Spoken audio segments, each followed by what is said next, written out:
Okay, here we are back in the van. Sorry about the shaking for video number 3. This is also probably a good example of what it looks like for a 6-foot person to be in the mid-roof transit. I want to cover a couple things that I didn't cover last video. I want to say a heck of a lot less. I don't want to make this a drinking game where people are like, hey, he said again, let's take a shot.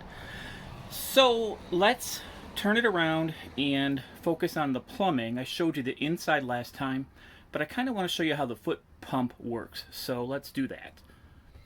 Okay, here we are back on the sink. I showed you the inside last time. Here is the foot pump. Down here, here's my foot on the foot pump. And when I push the foot pump, you can see that you get a steady stream of water on the downstroke and on the upstroke. So the foot pump is cool in my opinion because you do not have to use your hands, let me turn this off, to pump the pump. Thus, if you want to wash both hands, brush your teeth, it just seems a whole lot simpler than, and let me pause again.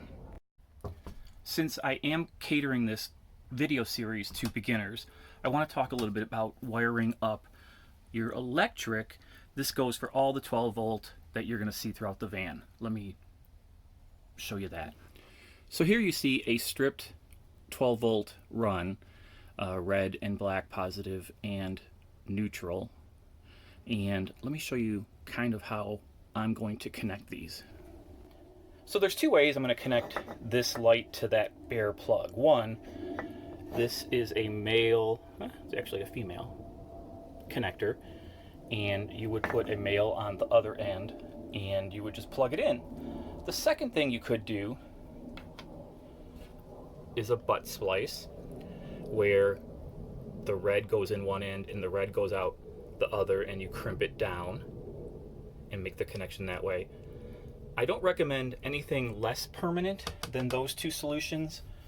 You don't want your lighting to come unconnected, especially if you've got it up under the ceiling. All right, so those are the things I wanted to cover today. Hopefully later this week I will have the refrigerator installed in its slide-out holding box container and have the porta potty in its little box.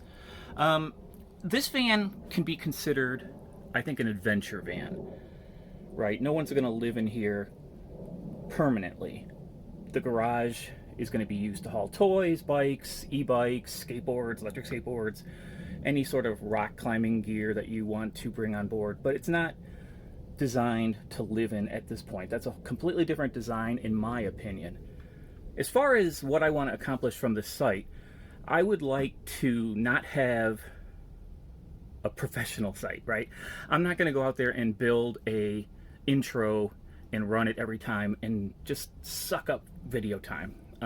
So we're going to kind of always jump into the video at this point. And I may or may not say it, but since I'm new to YouTube, I would like it if you could like the videos and subscribe to the channel. That would really help me with my analytics, see what audience I'm reaching and who likes my videos, who doesn't like my videos. And please comment, tell me what you think I'm doing wrong, what you think I might be doing right, and we will see how this thing goes, see how this thing grows. Thanks, bye.